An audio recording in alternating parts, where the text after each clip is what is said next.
Balance the whole vibrations. Welcome back to Well Versed and Reserved, Ep.2. Today is June 6, 2023.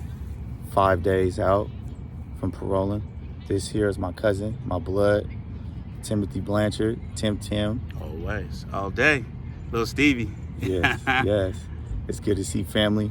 We out here at the park today. It's about 92, 93 degrees. Decided to record outside, have a little bit more intimate, interpersonal connection with the audience, and we're going to expand. It's been a long journey these last 5 days, especially adapting to time, also today we're going to talk about duality, and it's quite synchronistic how what I'm about to say is that where I came from, being down and in prison, there's so much more time management and there's so much more freedom when it comes to something temporal, but there's that longing of, man, I want to go out. I want to be able to experience the sun. I want to be able to experience the park and experience my family and cherish and relish in that love. Although our bodies are confined, our minds are just infinite. We have this schedule. We can do whatever we want, endless possibility.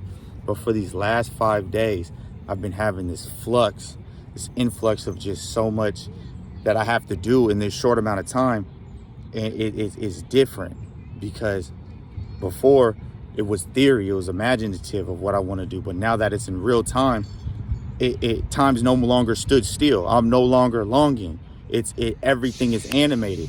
So for that whole 6.5 years, it felt like one big sleepwalk, to where now that I'm awake and I'm truly trekking through life, it's amazing. Like it's amazing really to experience this with my family and to be here with everybody and to think deeper and expand our consciousness and expand our identity and not just be that same old guy or girl or they, them, however you see yourself, just not having to be that and learning and just thinking deeper and questioning everything, because when that complacency comes, that's when stagnation and growth doesn't develop, because it's just habit. It's just everything keeps going and we just got to keep progressing up, and that's just towards our higher selves and towards love.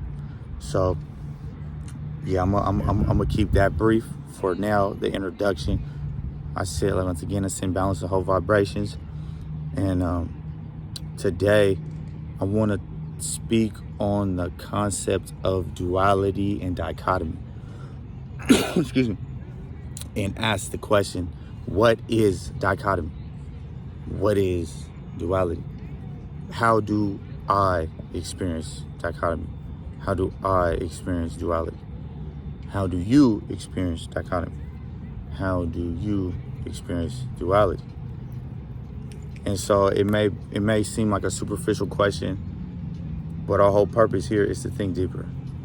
Now, Webster Dictionary, sure, we look up dichotomy, and it means the contrast between two things.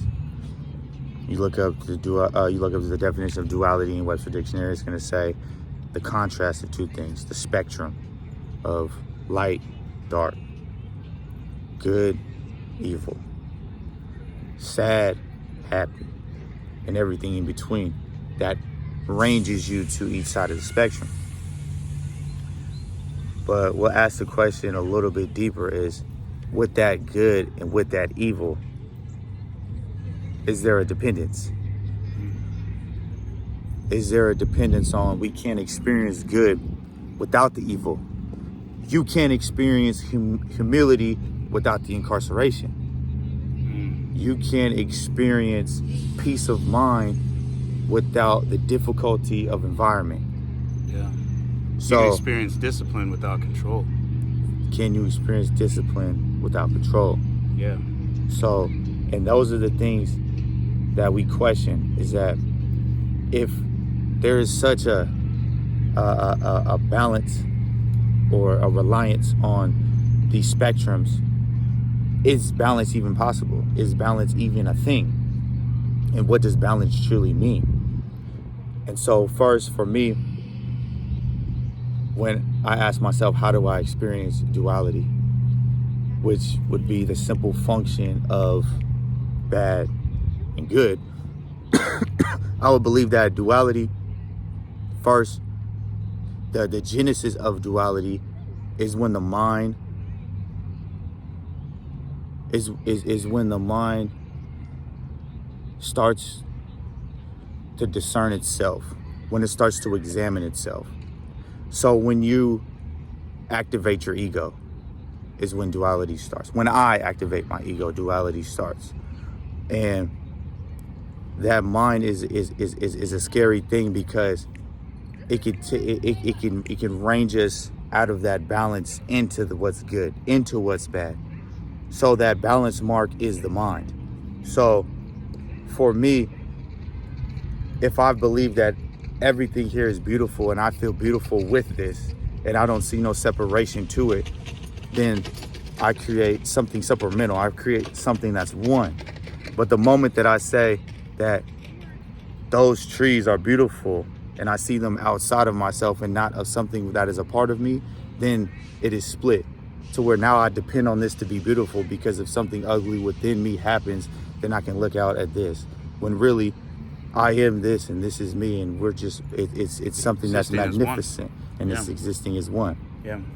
So, and I think that is the balance mark within dichotomy and duality that people have. And it's the dependence can get a little murky, because some people are extremists. They extremely have this external persona of, well, I'm a Christian, I'm a Muslim, I'm a Krishna, I'm a Hindu, and I gotta do this, and this, and this, and if you're not this, and then you're wrong. If you're not this, and then you're wrong. And when they're saying you're wrong, they're creating that duality, because the only thing that makes them different from me and Tim is that subjective experience. We all have soul. We all have consciousness. We're all live. We're beings. Only thing is that I went to prison and he stayed in DJ. That's the only difference. We still are both observant. We all have soul. We have purpose. Yep. So when those extremists say that, that's where it gets murky. When somebody in politics, I'm a Republican, guns, I'm a Democrat, food stamps, whatever, right?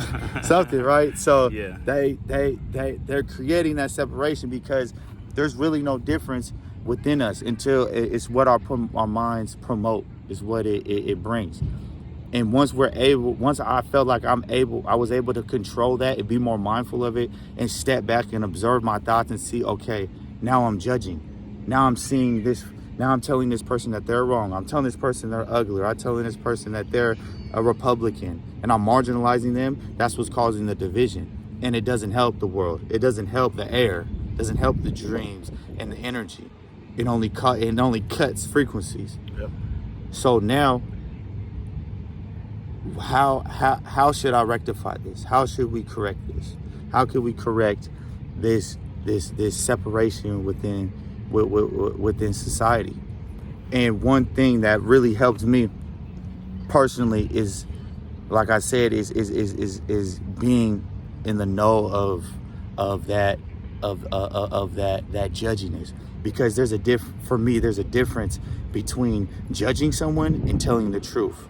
If he has a booger hanging out his nose and I say, hey bro, you have a booger hanging out your nose. Objectively, there is a booger hanging out of your nose. There's a booger hanging out your nose. And he says, damn bro, why are you judging me? Yeah. I'm not judging you, bro. I'm telling you the truth. And if he asks me, hey bro, am I wrong for cutting this person off in traffic? And I give him my honest opinion, and he said, hey bro, why are you judging me? You asked me for the judgment. To where that when something becomes judicious, it's a judgment. When something becomes a moral sense, it's a judgment. But when you call reality for what it is, that these are narcissistic tendencies, this is a green plateau, this is this, and you call it and for what it organically symbolizes, that is not a judgment. A judgment is when you call this green and it's ugly, when you call this green and it's wrong. It's when you add the additions, is what I feel, is when judgment is placed. And then that's when it unnecessarily gets it's too much. It causes too much conflict in life. And I feel the biggest problems that we have is that in life is that people aren't able to see themselves in others. People don't understand is that what he is me. Go ahead, bro. Well, I know you want to say something. No, it's cool. I was just going to say the lack of desire to understand is what I feel like is a source that it pulls out the judgment in a lot of people. If they spent more time trying to ask more questions and listen, as opposed to assuming or like you said, passing that judgment, then there would be a better understanding of generally how people operate. I think if you want to focus it in even closer to day-to-day life, I think if you focus that energy instead of trying to judge somebody or run the risk of misunderstanding them, and instead seek positivity and joy and love, for that fact, for somebody thinking differently than you do, then it opens up your life to being a lot more interesting and fun. Right. So a lot more positive than negative. Right. And that is a personal decision to make. And I think on this same topic, I'm not here to judge anybody who doesn't do that. Right. Totally resonate. Because you can't control that. Right. Yeah. What don't you think it would be more applicable if that person asked themselves more expanding questions on them of what brings me peace, what brings me joy, what brings me happiness, to where somebody who greater understands themselves don't have to pass those judgments to where they lack the understanding in others. Yeah. So it's like a reflection. Yeah. It's like potentially if this person is so ignorant, it's really that they're ignorant of themselves. Yeah. And it's like the person that's more conscious of themselves will be more conscious of you. Yeah. And it's like the functions of love, the functions of harmony, the functions of give what you receive what you give. It's like that's the synergy that happens. Absolutely. And I think on this same tip, it brings up, since we're talking about duality and dichotomy, what is the opposite of fear? You know? And I think oftentimes when people fall into behaviors that pass judgment or that are so assuming of other people, it's because of the fear of the unknown, the fear of not understanding, instead of viewing it as a potential to maybe better themselves. Right. Or challenge what it is that they have maybe understood or learned their whole lives. Right. If we ask the question, what is the opposite of fear? Could we call it desire? Because some people could call it complacency. Yeah. No, contentment. Some people could call it comfort. Safety. Right. Safety. Yeah. Fortitude. Right. Just something being fortified, feeling like you're security.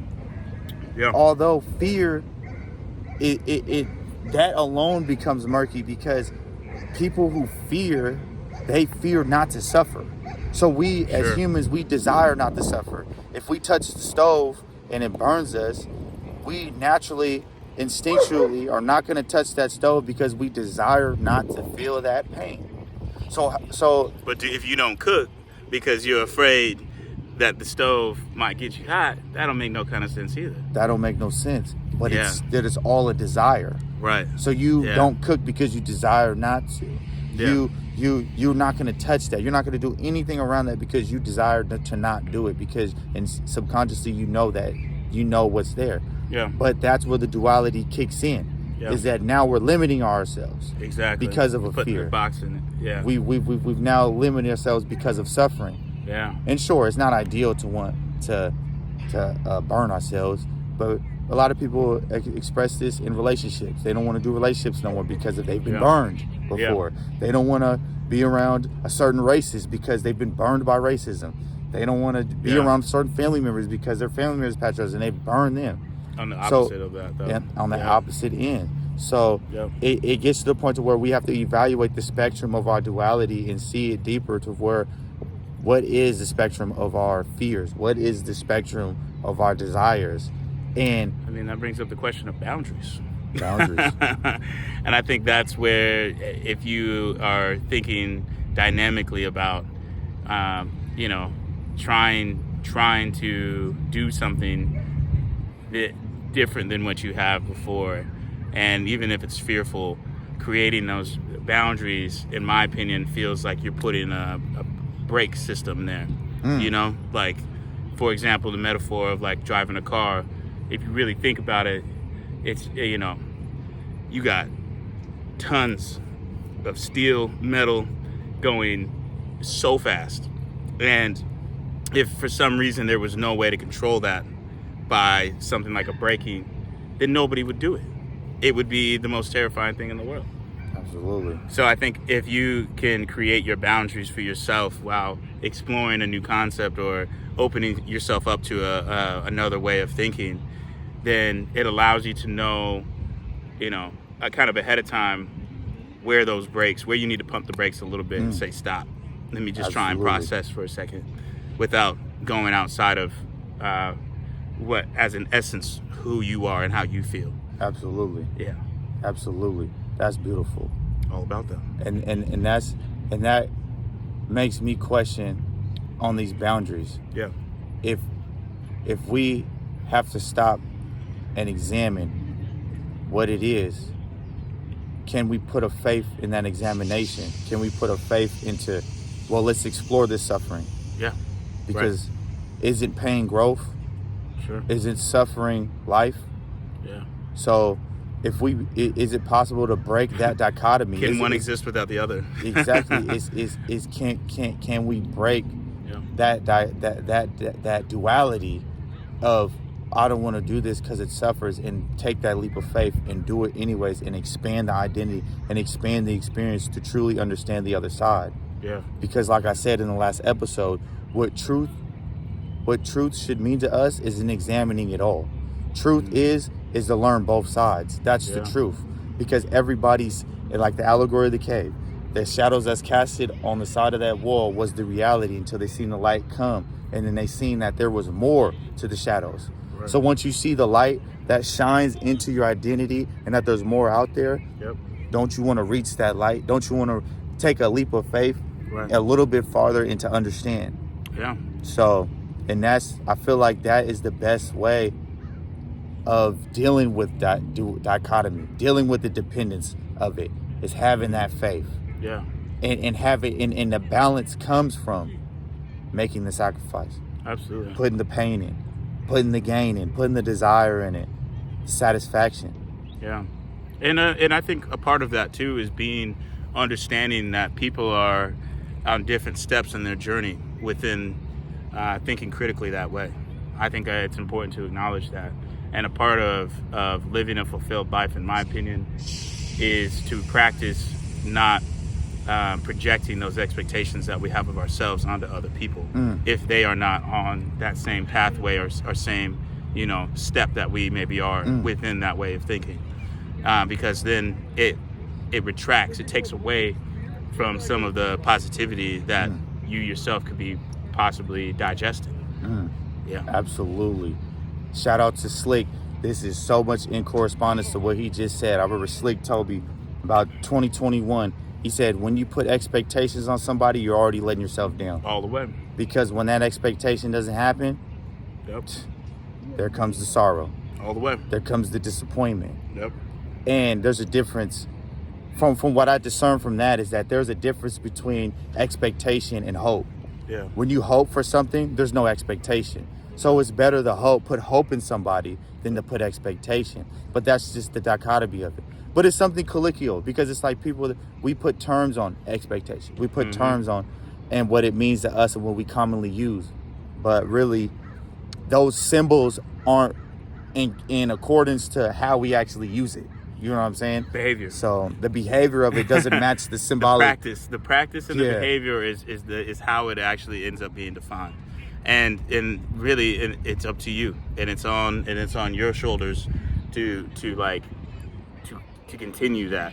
And absolutely. I think, you know, for me, I always think about it as the source. I think this is a really big point to bring up as well. Depending on the sources that you choose to consume, a lot of times you're gonna have an impact of how your output will be. And I mean, I think if you spend more time with people who are open-minded, who are accepting of you, who like really encourage you to try and be more understanding of different lifestyles or understandings that other people have, then you're gonna continue that in your pathway of understanding. Whereas if you spend time with people who are closed-minded, who are very focused on a niche subject or way of thinking, then why would you be surprised, if we're talking about expectations, that you wouldn't behave in the same way? Absolutely. And so I think that's up for every person to kind of examine for themselves. What is your source, and what do you rely on for that, and what are you consuming on a day-to-day basis that's encouraging you either which way? Absolutely. Yeah. Real talk. Real talk. Because that is the premise. That is the motivation of this podcast, Well Versed and Reserved. Yep. It's to activate your intuition, Yep. to activate your unconscious, to activate the collective unconscious, activate your Holy Spirit, activate your Brahma, whatever symbolic Chakra. term, whatever model language you put on it, activate that unconscious, that internal calling, that internal knowledge that we have in all of us. Listen to your ancestors. Listen to your ancestors. Yeah. Listen to that source within. Yep. That is a reflection of all. Yeah. That is a reflection of everything. Yeah. Because everything that is without is also within, and everything that is above is also below. Shout out to Kabbalah, 777. But also, Duality, that is the duality breaker. Yeah. And that is what we experience. Me personally, I feel is what we experience in the material, because we're material, and then there's light. There's the sun. There's the intangible, the tangible and the intangible, the finite and the infinite. There's the duality, but the duality breaker is the unconscious, is the intuition, is the natural, the spontaneity, the serendipity, the things that we can't call, the things we call graceful, the things we can't understand. That's beyond, because we can't experience it. When we experience this duality, when we experience oneness, we can't. It's incomprehensible to us, because it's so mighty, it's so great, it's so powerful for where we're at and the dimension that we're in. So don't get daunted, don't get discouraged, because we're in material. It just is what it is. Let's enjoy it as it comes. Create that balance, create that mind, step back, observe, and just love life and be in harmony. Be present. Be present. And that's the beautiful thing of it. And I want to end it off with one question. If material did not exist, if no planets, no asteroids, if nothing physical existed in this world but one light source, would there ever be a shadow? Would darkness exist? If the universe was one burst of light, would darkness exist? So if you answer that question, however you do, ask yourself this: are you a light or are you matter? What are your thoughts? Yeah, I mean, I'm a light. I think that's something that I've made a decision of a long time ago in my life, to practice being a light that shines bright.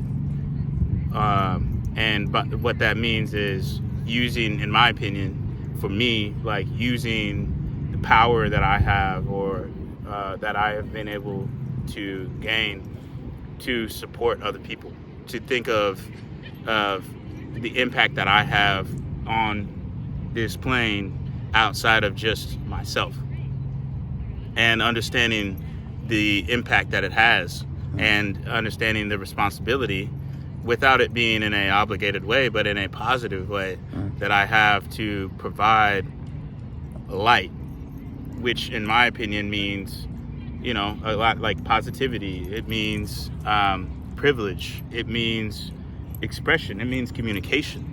Wow. All of those things are a part of shining that light. The shadow exists because there is no control of that, but I do have a control over what my output is. Yeah. Absolutely. Absolutely. We're not victims. We are observers. We are conscious. Yeah. We're not a product of something. We are the something. Mm-hmm. That's absolute. Yeah. I want to take a toast. Oh, you gotta crack another brewski? I want to take a toast for the one time Hell yeah. I'm outside. I'm a little bit outside my element. I'm a Dello. Courtesy of bro. You know, I gotta show love. This is my first one. You still you have Mexican. We gonna show it one way or Yeah, another. yeah, no doubt. Yo, got it. Toast It was to you. Toast to the freedom, toast to rebirth, toast to the family, toast to everything, to the homies, to love, to light, to heart, to intuition, to the unconscious, to grace, to everything, to life. We love this shit, man. I love you, bro. Love you, It's G. good to be home. Man, It's so good glad to you're here, experience bro. this with them. Seriously. Day 5. Always. Yep. It's a lot of great things to come. Day It's a 5 lot of many. Great day 5 of mother many. You know what I'm saying? All the way. So we gonna pause from here. It was such a relief. It was such an enjoyment experiencing this with the world, with social media, with YouTube, with you guys, man. Y'all just everybody. I want to pass inspiration, expand yourself, expand your identity, ask questions, ask why, and just keep growing, because that's love. Love is growth. Yeah. Love is bond. Word is bond. Word is bond. All right. Until next time. Peace.